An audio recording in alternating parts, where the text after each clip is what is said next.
Good morning students. तो जिस विषय को हम पढ़ रहे थे और जिस टॉपिक को अपन पढ़ रहे थे उस टॉपिक में अपने जो लेसन चल रहा था वाटर, जो सीवी रमन के द्वारा लिखा हुआ है। ठीक है, तो स्टूडेंट्स हम बात करते हैं इससे आगे। तो जैसा हमने पढ़ा था कि जिस प्रकार से विक्टोरिया झील जो है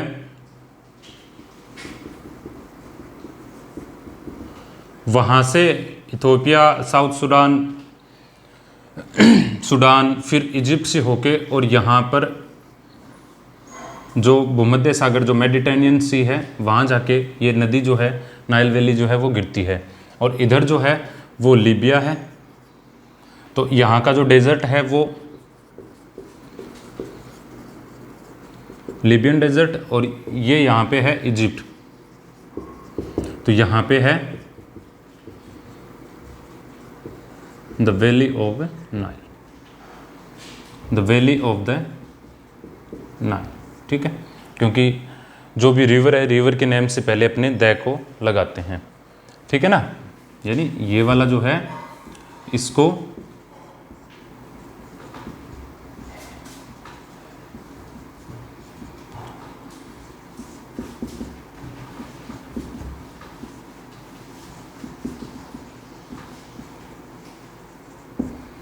ये होता है इसका, यानी द को द इसके बाद जब कॉन्सोनेंट हो, दी बोलते हैं जब इसके बाद वाउल हो, और दी बोलते हैं मतलब ये छोटा और बड़ा नहीं होता, इस पे स्ट्रेस दिया जाता है दी दी। ठीक है, चाहे कॉन्सोनेंट हो आए या वाउल आए लेकिन उस पे एम्फेसाइज किया जाता है, तो इसको दी बोलते हैं। जैसे this is the pen that I lost, यानी अब यहाँ पे दैट आई लॉस्ट जो सबऑर्डिनेट क्लॉज है वो इस पेन को एम्फेसाइज कर रहा है, तो इसलिए यहाँ पे इसको बोलेंगे तो ये दी आएगा। और सामान्यतः हम दा बोलते हैं वो नहीं आएगा, दा कभी भी नहीं होता है, गौर कीजिएगा, दा बोलना ही गलत है। अब देखो इसमें जैसे इसको बोलेंगे द, एक मिनट, इसको बोलेंगे द बुक और दी एंड, जैसे मूवी का एंड होता है उसके अंत में लिखा आता है दी एंड, तो उसको दी एंड बोलते हैं। दी एप्पल, ठीक है ना, जैसे दी एप्पल, दी एप्पल। ठीक है, इस प्रकार से तो ये समझ गए होंगे। तो यहाँ पे द नाइल, क्योंकि एन से स्टार्ट हो रहा है तो कॉन्सोनेंट है तो इसको द बोलेंगे। द वैली, ये भी देख लो, वै किस माता है, कॉन्सोनेंट माता है, the valley of the Nile. ठीक है, अब देखिए स्टूडेंट्स, जो क्वेश्चन हमारे जो प्रश्न है जो बातें हैं वो क्या होंगी। सबसे पहले जो हमने फर्स्ट पैराग्राफ पढ़ा था उसमें द लीबियन डेजर्ट और the valley of the Nile, इसको देखा था हमने। ठीक है, तो जैसा हमारे बुक में क्वेश्चन दिया हुआ है, जो पहला पैराग्राफ है उसके मिडिल में है, what made the wonderful differences. तो व्हाट मेड क्या बनाता है अपने, वाटर जो है वो। ठीक है ना, अब इतना लिखेंगे तो अपना आंसर थोड़ी ना होगा, तो हमें क्या करना है कि वाटर के बारे में, यानी अपने ये बतलाएंगे कि जो लीबियन डेजर्ट है वहां पर ग्रीनरी है, पॉपुलेशन है, ठीक है, तो और वेजिटेशन है, और यानी जो लीबियन डेजर्ट है वहां पे जो वेजिटेशन, ग्रीनरी और पॉपुलेशन ये नहीं है, और यहाँ पे ये सारी की सारी चीजें मौजूद है because of the presence of water, और यहाँ पे लिखेंगे because of the absence of water. और ये वाला जो पार्ट है वो क्या है, ए बिलोविंग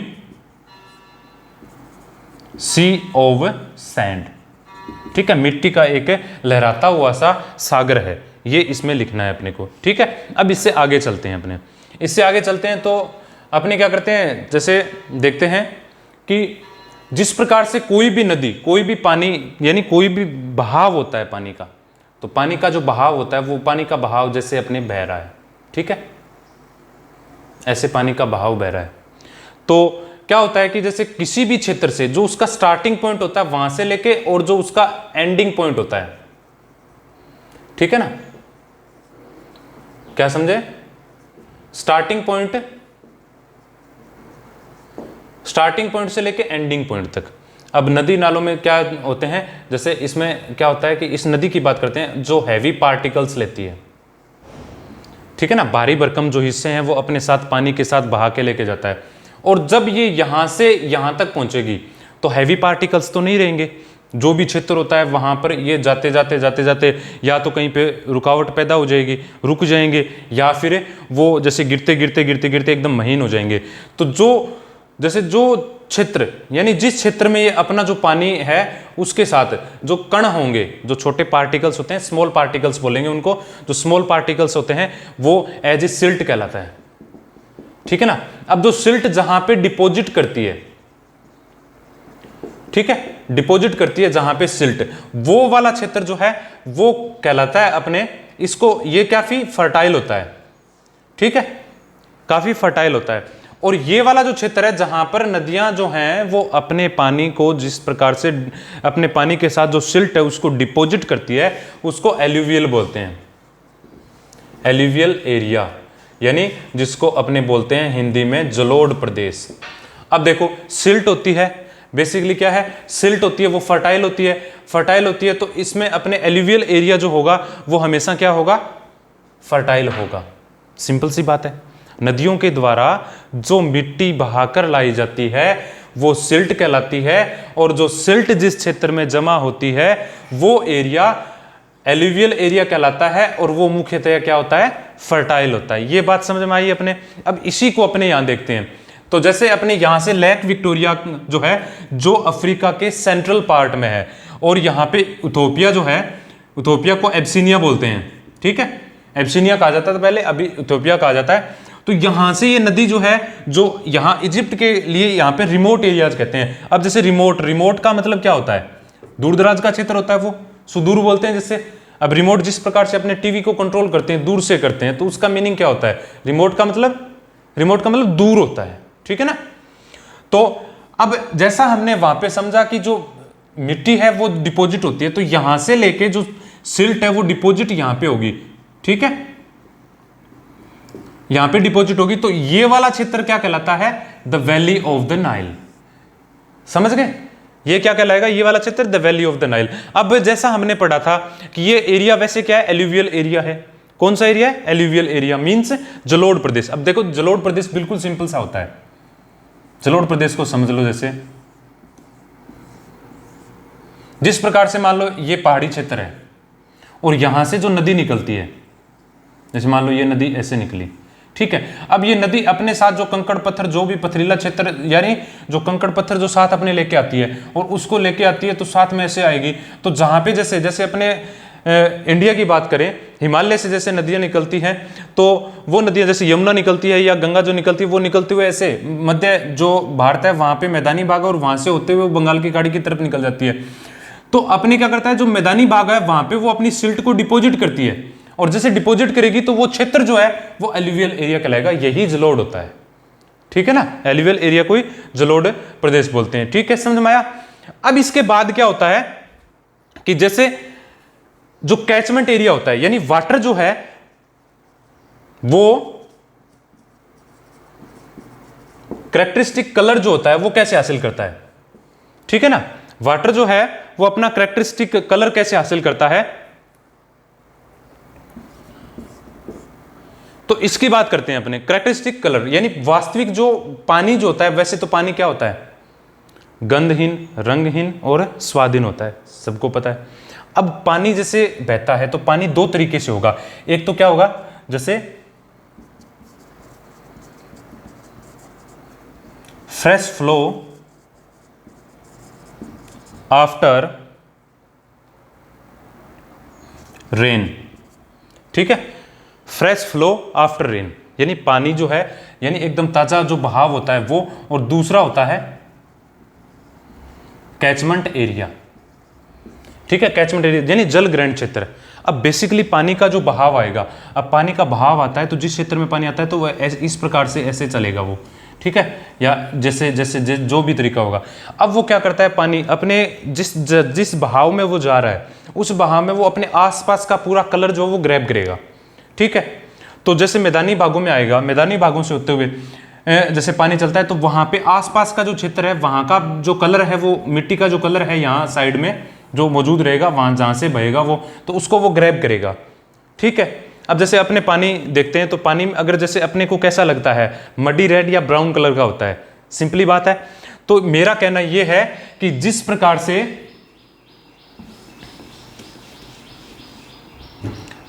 से जैसे पानी का जो फ्लो होता है, और अपने ये मानते हैं कि यहाँ पे जो है वो सी या ओशियन है, और यहाँ पे नदी का जो उद्गम स्थल है वहाँ से आके वो जैसे पानी गिरता है, तो यहाँ पे वो अपने कैचमेंट एरिया में जो पानी जो है वो अपना कलर हासिल करेगा। तो यहाँ का जो कलर है वो होगा मडी रेड। ठीक है ना, यानी जो मडी का मतलब वैसे मड से बना है, मड मतलब कीचड़ होता है, कीचड़ के जैसा रंग होता है, या जिसको अपने ये कह सकते हैं कि ब्राउन कलर होगा। ठीक है, मडी रेड या ब्राउन कलर होगा। ठीक है। अब उसके बाद जैसे पानी का जो बहाव है वो बह रहा है पानी, और ये पानी का फ्लो है, पानी का फ्लो है, और यहां पर जैसे पानी, नदियों का जो पानी है वो सागर में या महासागर में जैसे गिरता है, तो ये क्या होता है, एक रैपिड प्रिसिपिटेशन होता है, यानी प्रिसिपिटेशन का मतलब होता है गिरना। ठीक है। तो पानी है वो लगातार गिरता रहता है, तो पानी गिरता रहता है, तो ये वाला जो क्षेत्र होगा इतना, जैसे जहां से पानी गिरता है इसमें, तो इसमें गिरेगा, तो या तो ये होगा येलो। ठीक है, या फिर होगा ग्रीन। ठीक है। तो इसका कलर जो है वो या तो होगा येलो या होगा ग्रीन। लेकिन जैसे ही वो महासागर में जाके गिरेगा तो यहां पे जो डीप सी होता है, डीप सी होता है, वहां पर डीप सी होगा, वहां पर इसका कलर जो है वो ब्लू हो जाएगा। तो अपने पास कितने कलर आए, सबसे पहले जो फ्रेश इनफ्लो एरिया जो है या कैचमेंट एरिया जो है वहां पर पानी का रंग कैसा है, मडी रेड या ब्राउन कलर का है, और जब उसका रैपिड प्रेसिपिटेशन है या पानी लगातार जैसे सागर में या ओशियन में जैसे गिर रहा है, तो उस दौरान वो जो क्षेत्र होगा जहां पे वो गिरता है तो वो होता है उसका या तो येलो कलर का या जैसे ग्रीन कलर का दिखाई देता है। और उसके बाद पानी जो है वो आगे चल के जैसे सागर में जाएगा तो वो पूरा कैसा हो जाएगा, डीप सी, यानी पूर्णतया अपने जो सागर का जो पूरा बहाव जो फैलाव चित्र है उसमें देखेंगे तो वो ब्लू कलर का अपने को दिखाई देगा। ठीक है। तो ये चीज जो है अपने वो हम देखते हैं। अब इसके बाद शुरुआत से लेके और जितना हमने पढ़ा है उसमें अपने जो क्वेश्चन है उनकी बात करेंगे तो उससे अपना पूरा क्लियर होगा। हाँ, तो फिर आगे देखते हैं अपने इसमें जो क्वेश्चंस हैं उनकी बात करते हैं अपने।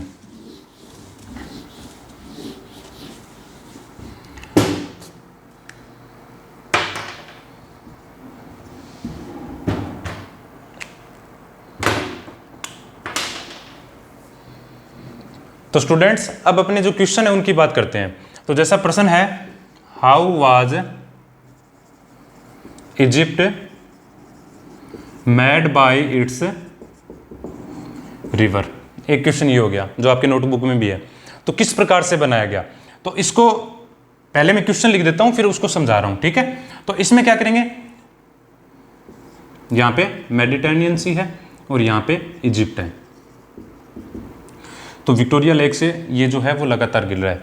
तो अपने देखो, आपको नोटबुक में नोट करना है, मैं सिर्फ हिंदी में बता रहा हूँ, आपको उसका बुक को पढ़ना है, उस पार्ट को पढ़ने के बाद आपको करना है, आपको पूरा क्वेश्चन मिलेगा, क्योंकि सारा मैटर अपने यहाँ नहीं करेंगे, कुछ आपको भी करना है। इसीलिए मैं सिर्फ आपको क्वेश्चन जो लिख के क्वेश्चन बतला रहा हूँ, उसके बाद उसका आंसर है वो सिर्फ बोल के बता रहा हूँ, आपको करना है, और वो भी हिंदी में बता रहा हूँ, इंग्लिश ट्रांसलेशन आपको खुद करना होगा, क्योंकि इतना हम क्लासरूम में पढ़ चुके हैं कि ट्रांसलेशन कैसे करना है। ठीक है। देखो, इजिप्ट जो है, इजिप्ट में नील नदी जो है वो कई सालों से बहती हुई आ रही है, तो इसका जो फ्रेश फ्लो है, जो एंशिएंट टाइम से कंटिन्यूअस इसका फैलाव है, और अपने साथ वो सिल्ट लेके आती है और सिल्ट को इजिप्ट में जमा करती है, उससे नाइल वैली का निर्माण होता है, और नाइल वैली फर्टाइल है, इसलिए यहाँ की जो सभ्यता है, सिविलाइजेशन है, उसका निर्माण किसके द्वारा किया गया है, नाइल रिवर के द्वारा। ठीक है। अब दूसरा देखो, दूसरा क्वेश्चन, what made the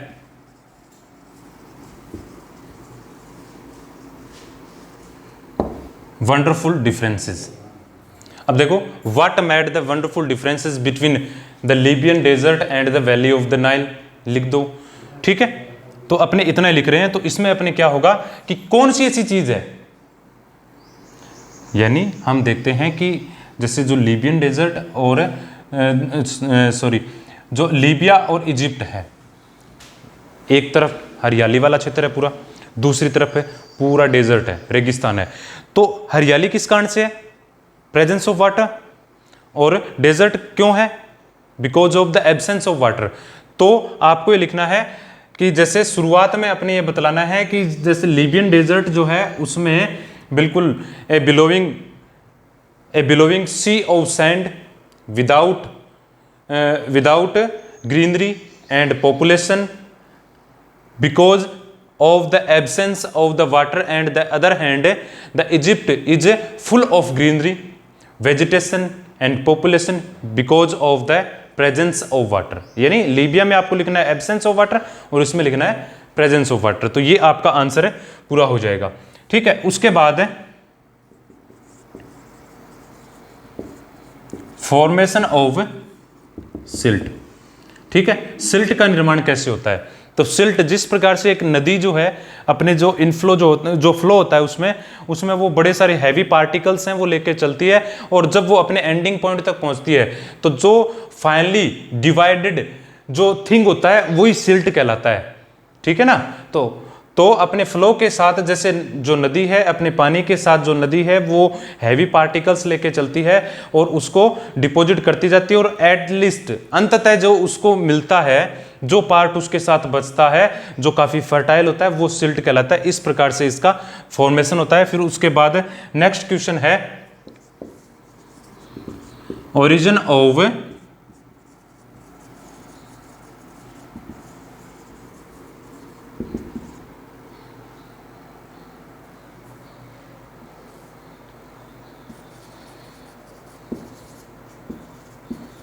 ये प्रश्न हो गया अपने origin of the characteristics colour of the water, यानी वाटर जो है वो अपना कलर कैसे हासिल करता है। तो basically fresh inflow after rain और कैचमेंट एरिया से, ये दो बात लिखनी है अपने को। ठीक है, उसके बाद चलता है आपके क्वेश्चन है how does water get it's